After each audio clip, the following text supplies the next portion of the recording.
What's up sa inyo mga boss? So today ay magpapalit tayo ng bagong chain set kay Legendary YT na Malaysian concept inspired. And tara! So bale yan mga boss, kaya tayo magpapalit ng chain set kay YT kasi ayan, kung mapapansin nyo, last vlog pala tinuruan ko kayo kung paano mag-adjust kahit sagad na yung adjuster nya.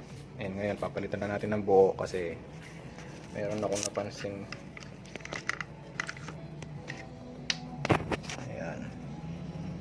Matulis na, palitin na yung rear sprocket ni YT. Ayan, putol na yung iba. Sulit na rin naman kasi 415 ito.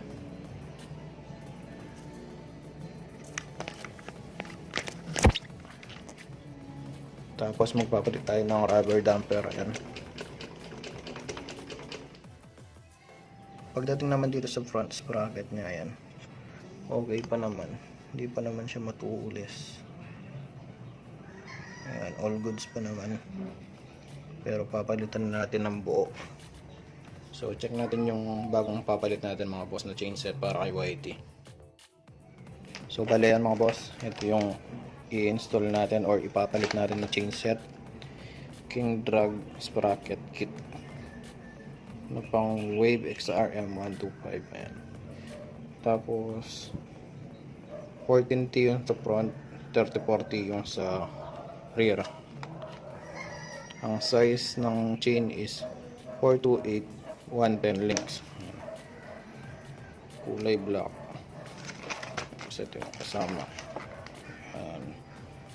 So nakuha ko lang to ng 450 set na, kaya binili din natin. Tapos ang kagandahan lang is black chain na. So ngayon install na natin. Time-lapse ko na lang mga boss. Tara.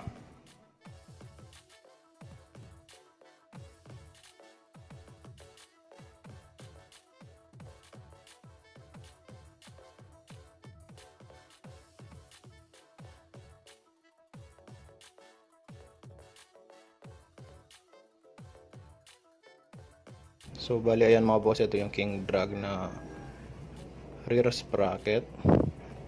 Ang size is 428 yung kapal. Tapos 3040. 415 ito.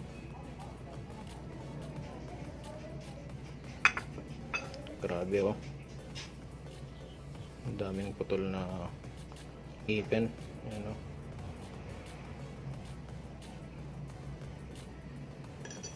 So ngayon install na natin.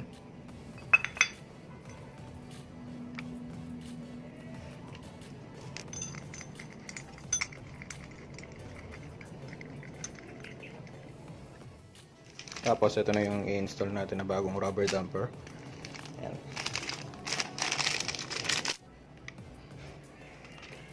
Ayan. So na-install na natin itong bago niyang rubber damper. Ito yung luma. Ayan.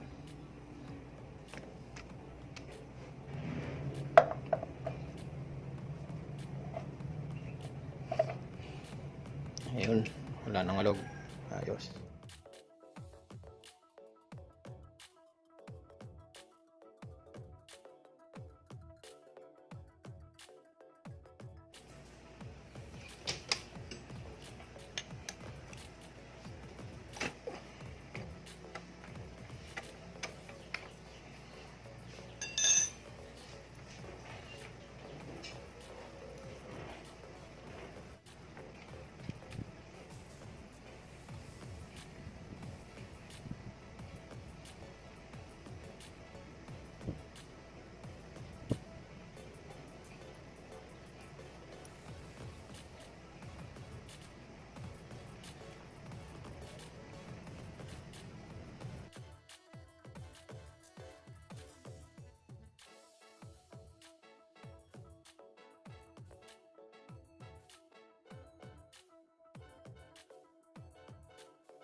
So bali ayan mga boss, all goods na.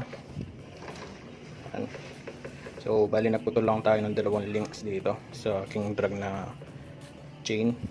So hanggang dito na lang yung pagpalit natin ng chain set na king drag kay YT, and pinalitan din natin ng rubber damper para walang alog. Ayan.